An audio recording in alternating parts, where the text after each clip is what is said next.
Hello, this is T-Mac again, and I'm here to show you how I process game.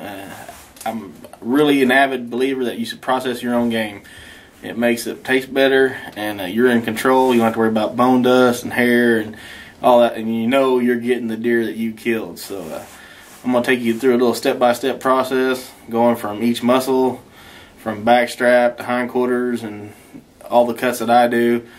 And if I get anything processed, which I normally don't, it's summer sausage or deer sticks or something like that. But you can do it yourself. So just stick around, and I'm going to show you. This might take a few videos because it's kind of a long process. So I hope you learn something.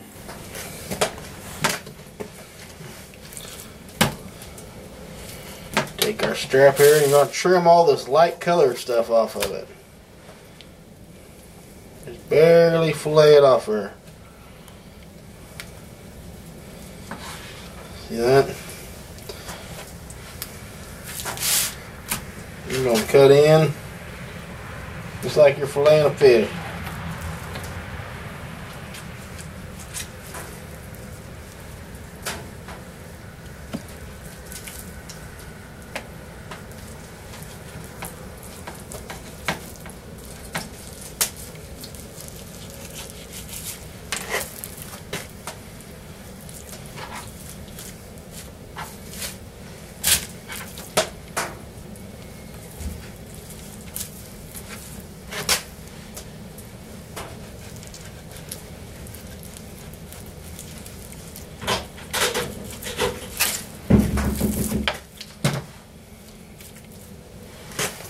This is your end result right here. Pure meat. Oh yeah.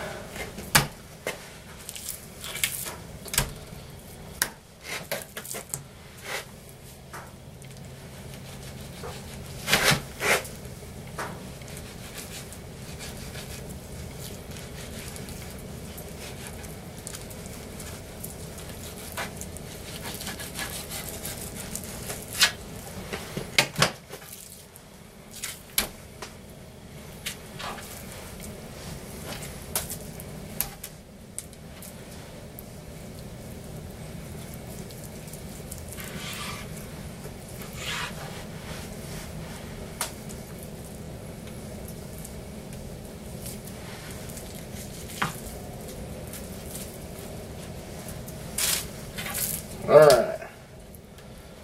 Now, a lot of people will leave that membrane on there when they're doing butterfly steaks. I just cut mine in just little, I don't know what they're called, deer nuggets, I guess. About every 1 inch.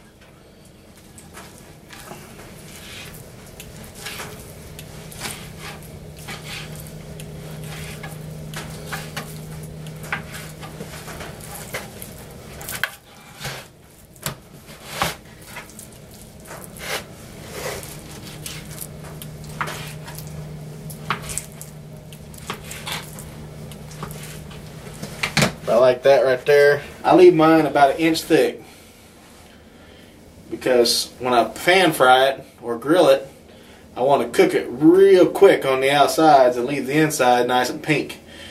Venison can be overcooked so quick, and then it just tastes rubbery, and I cannot stand it.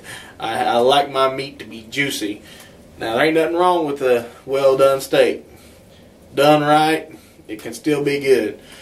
But I like my meat thick, so I cut them in 1 inch pieces. And so now that's one strap. I'm going to show you another way, which is butterfly backstrap. Simple. A lot of people like to do it this way. I enjoy it occasionally. You do have to leave that membrane on the bottom. That's about the only difference. I like to do the nugget way. It's good either grilled, or especially if you just roll them in some flour and cook them. I'll probably do that and show you. But this is how you do butterfly steaks right here. Butterfly your backstrap. What you're going to do, take your chunk of meat there, your strap. You're going to come over 1 inch, go down to the membrane, come over another inch, and go all the way through. There you go. As far as visually goes, this is a lot. I mean, this is a very good looking cut of meat right here. You do have a little bit of that membrane through the center, but when you're eating it, it just peels right off, so it ain't no big deal. 1 inch all the way through.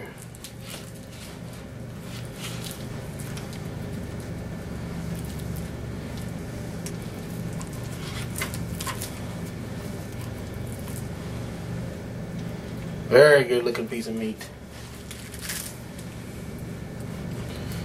Almost don't even need to cook it.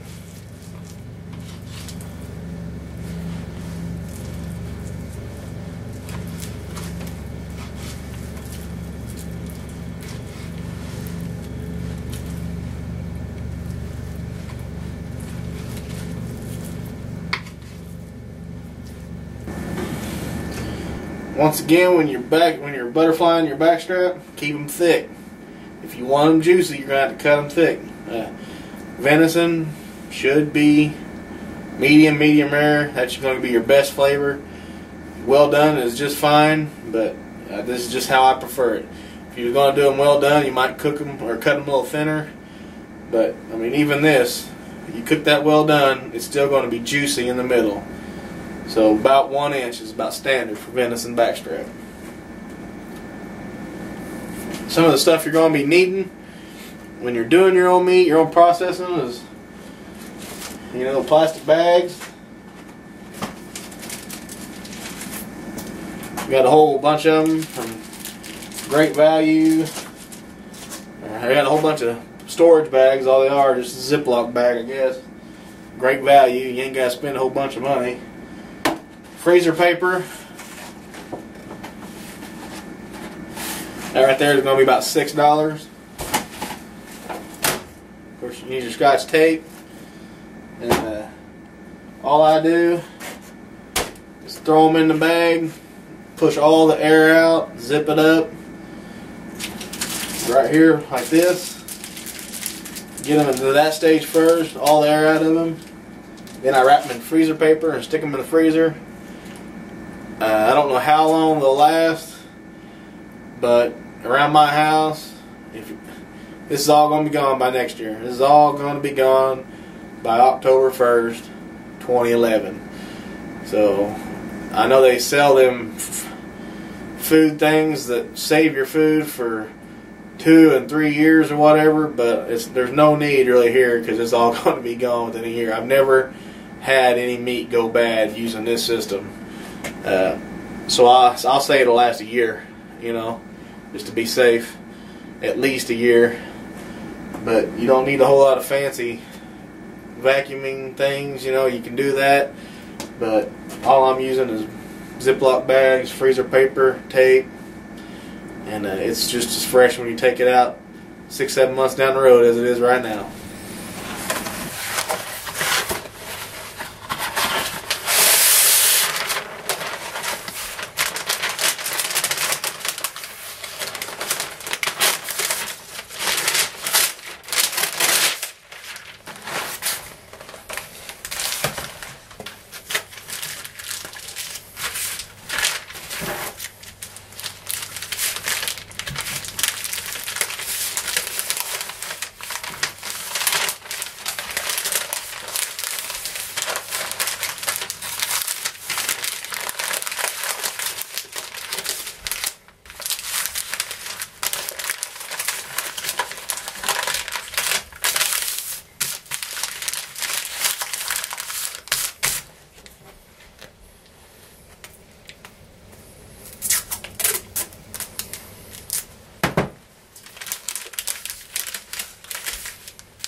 There you have it. Your own little present full of yumminess.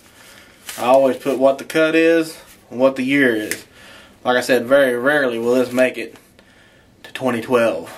I guarantee you, it probably won't make it out of 2011. And it'll be real lucky to make it out of 2010. So, there you go. You can do this yourself, guys. A lot less money, and it's kind of fun, and I guarantee you, your meat will taste better if you do it yourself. There's no bone in here, there's no gristle, there's no hair, nothing. You're not running this through a saw. If you've ever cut the horns off of a deer, you know that smell? Well, when they run that meat through a saw and it cuts them bones and gets bone dust in it, you can't tell me that ain't what's getting in there. This right here, they wouldn't do that with backstrap anyway, but I've seen cuts of steak that they've done that with in the rump. So I'm just telling you right now, if you do it yourself, it's a whole different flavor, a better flavor, and you can really enjoy eating venison.